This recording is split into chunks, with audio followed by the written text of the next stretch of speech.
भगवान बुद्ध आणि त्यांचा धम्म ह्या ग्रंथाचे लेखक विश्वभूषण भारतरत्न परमपूज्य बोधिसत्व डॉक्टर बाबासाहेब आंबेडकर या ग्रंथाचे लेखक आहेत. भगवान बुद्ध आणि त्यांचा धम्म या ग्रंथातील षष्ठ खंड म्हणजे 6वा खंड चालू असून 6व्या खंडातील भाग 3 आपण पाहतो. भाग 3मध्ये भगवान बुद्धाच्या धम्माचे टीकाकार, भगवान बुद्धाच्या धम्मावर टीका करणारी मंडळी. तर यातला चॅप्टर 1 आहे संघातील मुक्त प्रवेशाचे टीकाकार. म्हणजे भगवान बुद्ध कोणालाही धम्मामध्ये प्रवेश द्यायचे म्हणून त्यांच्या विरोधक त्यांच्यावर काय टीका करतात या चॅप्टरमध्ये आपण पाहणार आहोत.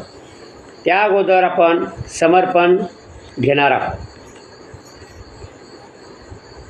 सुखो बुद्धानुमुपादो सुखा सधम्म देशना सुखा संघर्ष सामगी समागान तपो सुखो.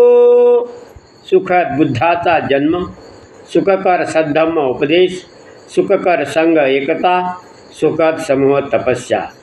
धम्मपद बुद्ध वगो 1494. समर्पण संपलेलं आहे आणि आजच्या व्हिडिओला आपण सुरुवात करतो. भगवान बुद्धाच्या धम्माचे टीकाकार चॅप्टर 1 संघातील मुक्त प्रवेशांचे टीकाकार.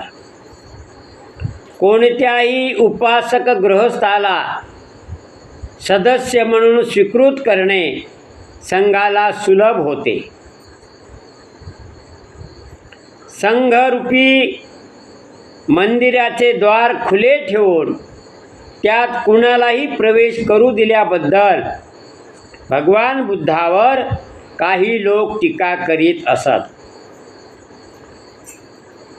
त्यांचे म्हणणे असे होते की अशा योजनेमुळे असे घडेल की काही लोकांना संघात प्रवेश मिळाल्यानंतर संघ सोडून ते पुन्हा गृहस्थ आश्रमात जातील आणि ह्या त्यांच्या माघारीमुळे लोक असे म्हणू लागतील ह्या लोकांनी व्यक्त केलेला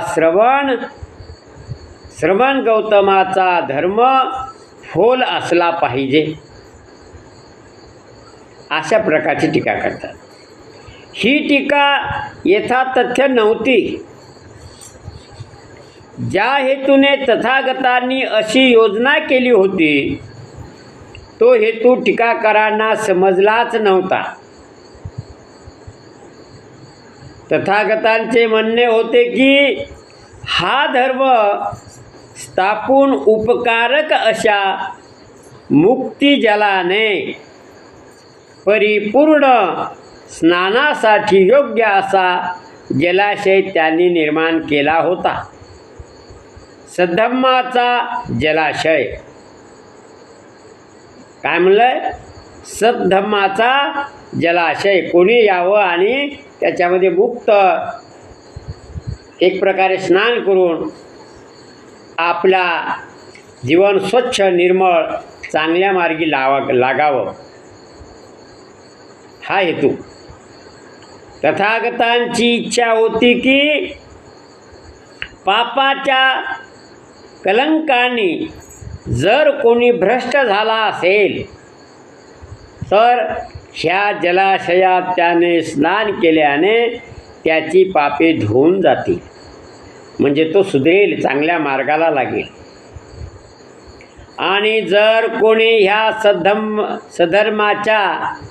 सद्धर्माच्या जलाशयाकडे गेला आणि स्नान न करताच पूर्वीप्रमाणे कलंकित अवस्थेत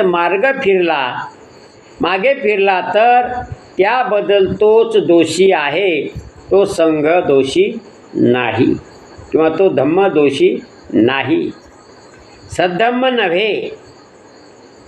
तथागत म्हणाले, लोकांना आपली पापे धुवून टाकणे साध्य व्हावे, म्हणजे तो मनुष्य सुधरावा, म्हणून हा जलाशय निर्माण केल्यानंतर जर मी असे म्हटले, जो कोणी मलिन आहे त्याने जलाशयात प्रवेश करू नये, ज्यांची धूळ आणि चिखल धुवून गेला आहे व जे शुद्ध व निष्कलंक आहेत त्यांनीच फक्त जलाशयाकडे जावे, तर ते योग्य ठरेल काय,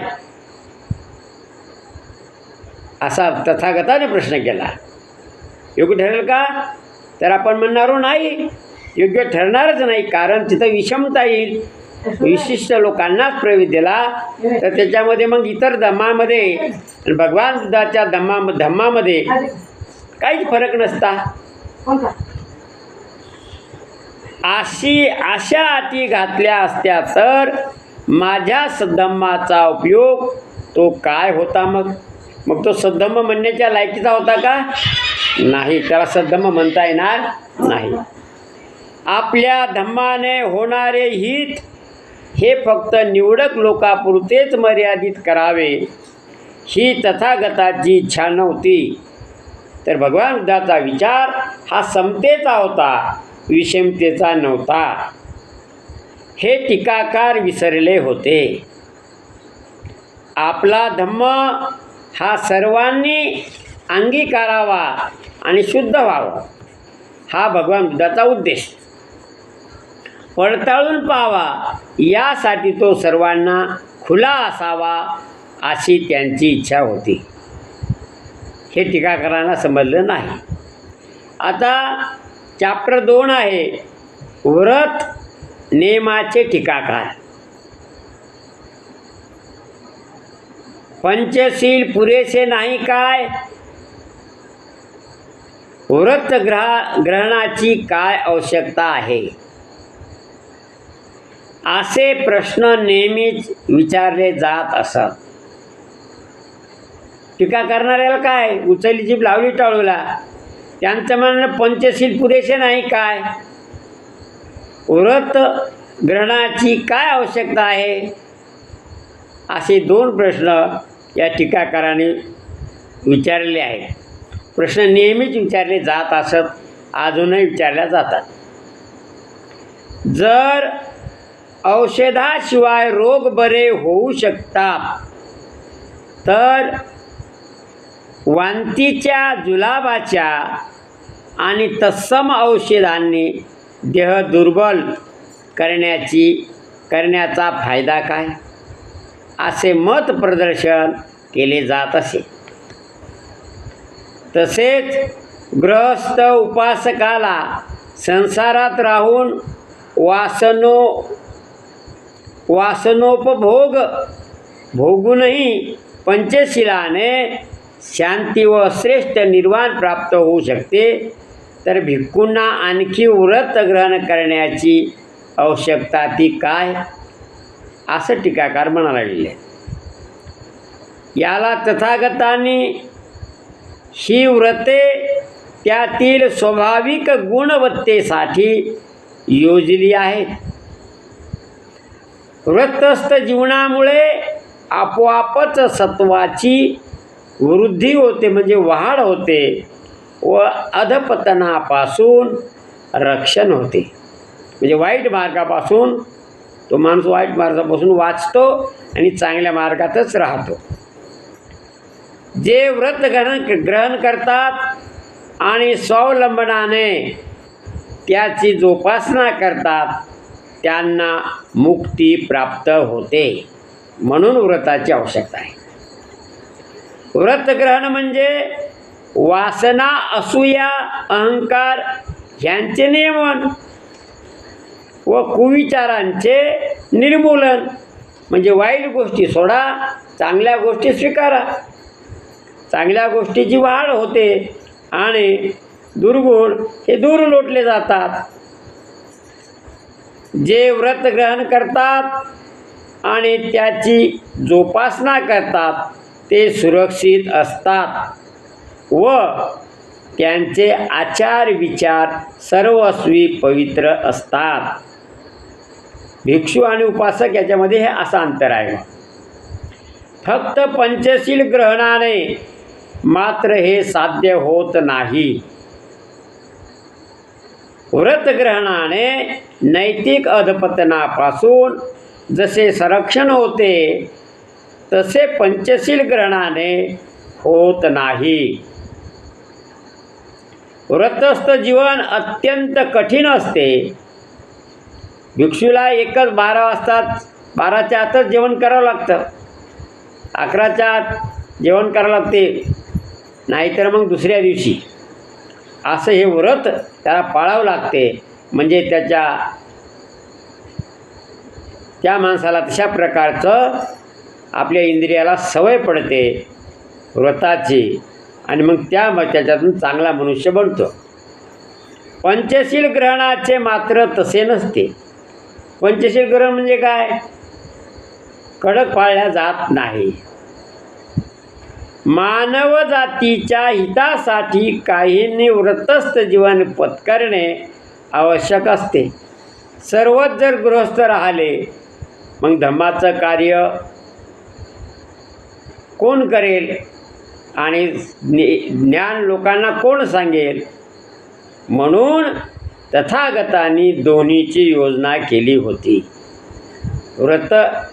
व्रतासाठी भिक्षुक आणि गृहस्थ हे त्यांनाही सोपं पडावं. जसा मुलाने ABCD पाठ केली तर शिकवणाऱ्या शिक्षकाला सुद्धा ती शिकवणं सोपं जाते आणि मग तो दोघांचा टिपण बसून तो मुलगा हुशार होत चालतो. तशाच प्रकारे भिक्षू आणि उपासक हे त्यातल्या 2 भाग आहे. भिक्षू संघ आणि गृहस्थ उपासक. चॅप्टर 3 आहे अहिंसा तत्वाचे टीकाकार. तर हा अहिंसा तत्वाचे टीकाकार आपण हा भाग उद्याला घेऊ. उद्या चॅप्टर हा घेऊ. आजचा भाग आपण इथेच थांबूया. सर्वांचं मंगल हो. जन जन मंगल, जन जन मंगल, जन जन मंगल होई रे. तेरा मंगल मेरा मंगल, सबका मंगल होई रे. मित्रांनो, भगवान बुद्ध आणि त्यांचा धम्म या ग्रंथावर बनलेले व्हिडिओ सर्व मानव जातीच्या हिताचे असल्यामुळे आपण सर्वांनी ह्या व्हिडिओला लाईक, सबस्क्राईब आणि शेअर करावं. जेणेकरून हे माझं जे चॅनल आहे गंभीर खंडारी यूट्यूब चॅनल, या चॅनलच्या माध्यमातून जे आपण हे सतधम्माचं कार्य अखिल मानवजातीपर्यंत पोहोचण्यासाठी आपण प्रयत्न करत आहोत, त्याला यश मिळवण्यासाठी किंवा प्रत्येक माणसापुढे हे ज्ञान जाण्यासाठी आपण सर्वांनी हातभार लावावा ही नम्र विनंती.